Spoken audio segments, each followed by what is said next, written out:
저게 땅에 닿으면 안 된다. 이 사건과 관련된 수사 본부도 요청. Hai guys, selamat datang di Sejarah Dunia bersama saya, Aditya.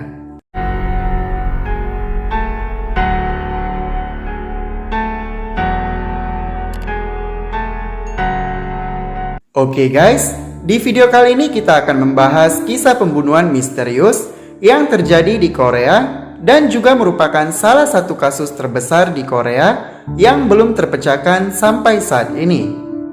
Kisah ini dimulai pada 26 Maret 1991. Di Korea Selatan diadakan pemungutan suara untuk memilih pemimpin daerah. Dan karena adanya pemungutan suara, maka semua anak sekolah juga pekerja diliburkan. Di Korea biasanya tempat pemungutan suara tersebut dilakukan di sekolah. Dan seperti biasanya, kegiatan yang dilakukan ketika kita libur sekolah, selain belajar pastinya bermain. Begitu juga yang dilakukan oleh 6 orang anak laki-laki dari sekolah dasar Songso di kota Daegu, Korea Selatan ini. Pada pagi hari di saat hari libur itu, ke-6 anak SD ini yang bernama Woo Chol-won, Kim Jong-sik, Kim Yong-gi, Park Cha-in, Jo Ho-yeon, dan Kim Taryong sedang bermain bersama di salah satu rumah dari ke-6 anak ini, yaitu rumah Jo Ho-yeon. Ya, namanya juga anak-anak, pasti tidak terlepas dari kata berisik ketika bermain. Dan di rumah Jo Ho-yeon ini kebetulan ada seorang anak laki-laki yang ngekos di situ.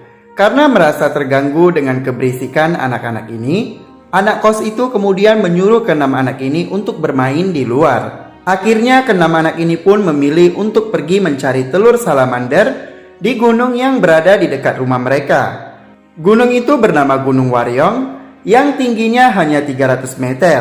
Dan para penduduk setempat juga sangat mengenali gunung ini. Nah guys, sebenarnya mereka pergi ke gunung itu bukan mencari kodok, tetapi mereka mencari salamander. Namun karena pemberitahuan dari media, akhirnya kasus ini disebut kasus anak-anak kodok.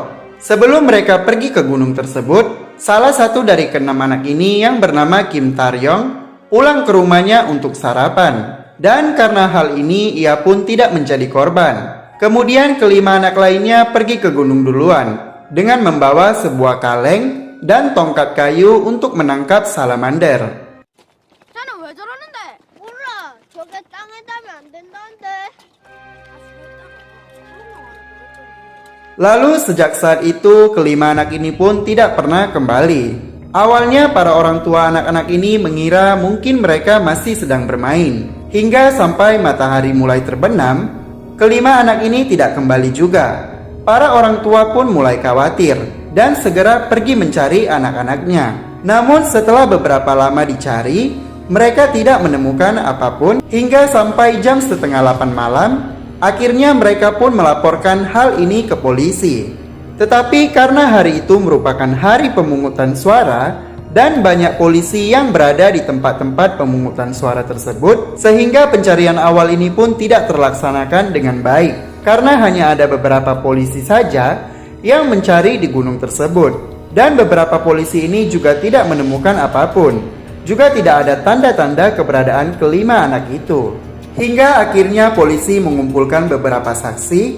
Namun para saksi tersebut hanya melihat ke-5 anak itu di saat pagi hari ketika anak-anak itu pergi ke gunung.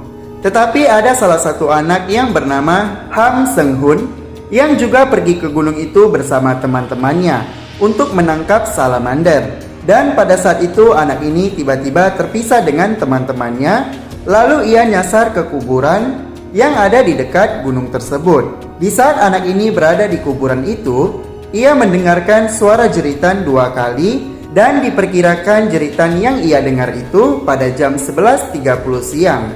Kemudian karena ke-5 anak ini masih belum ditemukan, akhirnya kasus ini menyebar luas sampai terdengar Presiden Korea Selatan yang pada saat itu presidennya adalah Roh Tae-woo.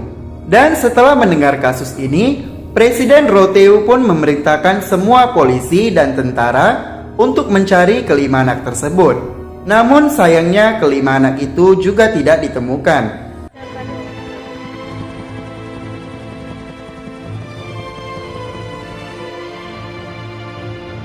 Dan pada saat itu, Kasus ini menjadi berita utama.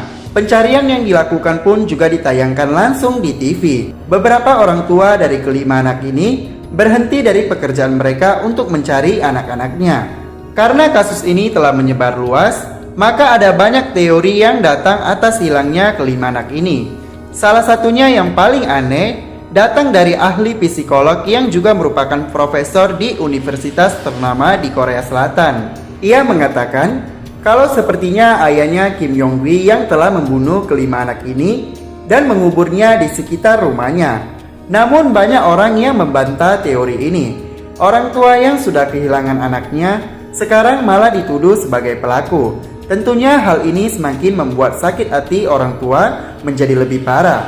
Polisi masih terus melakukan pencarian dan juga ada banyak sukarelawan yang ikut membantu mencari kelima anak ini, namun masih saja tidak ditemukan apapun. Hingga sampai 11 tahun kemudian, tepatnya pada tahun 2002, seorang pria yang juga berasal dari daerah itu pergi ke Gunung Waryong untuk mencari biji buah pohon ek. Kemudian pria tersebut menemukan sesuatu yang agak aneh dan ternyata itu adalah kerangka-kerangka tulang serta pakaian anak-anak.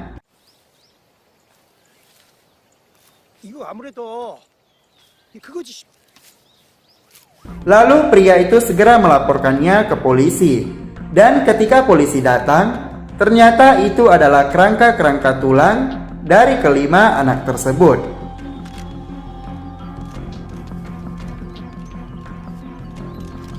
Karena tidak melakukan investigasi yang lebih dalam, polisi membuat pernyataan dengan sangat cepat bahwa sepertinya kelima anak ini meninggal karena kedinginan. Namun para orang tua kelima anak ini juga penduduk sekitar menolak pernyataan dari polisi tersebut karena mereka sangat mengenali Gunung Waryong itu dan juga gunung itu sangat dekat dari rumah mereka, jadi tidak mungkin kalau mereka tidak tahu jalan pulang. Dan tempat ditemukannya kerangka-kerangka itu bisa dikatakan cukup dekat dengan rumah mereka.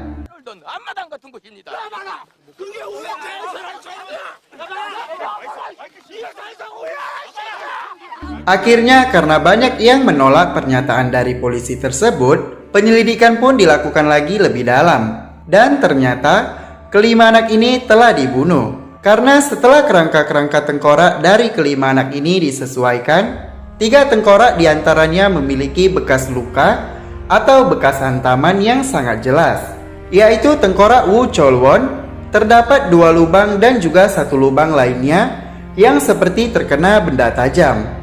Tengkorak Kim Jong-sik terdapat seperti retakan di atas mata kanannya karena bekas pukulan, bahkan tulang tangannya juga pecah. Banyak ahli mengatakan bahwa sepertinya tulang tangannya pecah bukan karena terjatuh, tetapi karena melakukan percobaan perlawanan. Dan tengkorak Kim Yong-wi terdapat bekas seperti bekas tonjokan dengan kepalan tangan. Juga di bajunya terdapat robekan seperti ditarik. Sedangkan 2 tengkorak lainnya yaitu tengkorak Jo Ho-yeon dan Park Cha-in terlihat sangat normal, tidak terdapat bekas pukulan maupun benda tajam. Tempat ditemukannya kerangka-kerangka ini juga ditemukan sebuah peluru kosong, namun peluru tersebut sering ditemukan di daerah itu.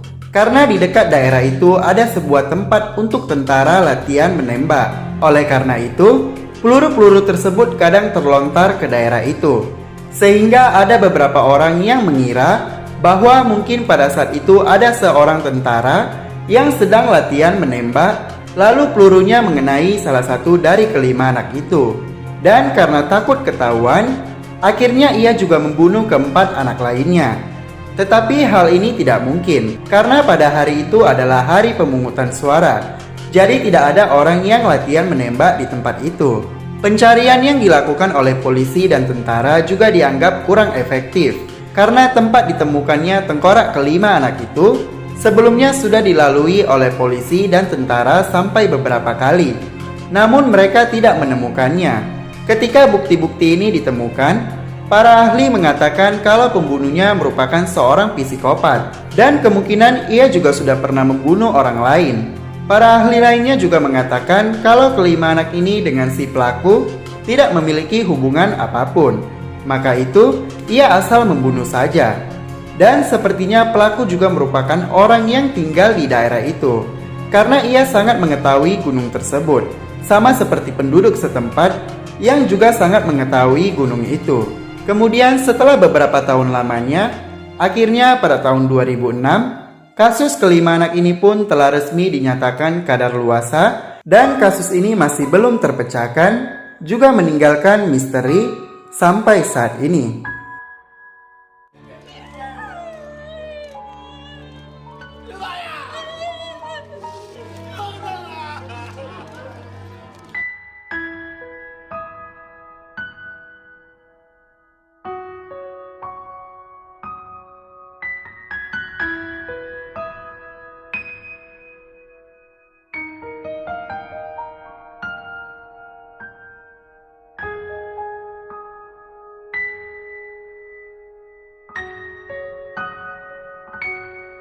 Oke guys, sekian cerita dari sejarah dunia dan terima kasih sudah melihat video ini. Jangan lupa klik tombol subscribe dan nyalakan notifikasinya agar kalian mengetahui video baru dari sejarah dunia. Like video ini jika kamu suka dan juga komen di bawah ya guys. See you next video guys.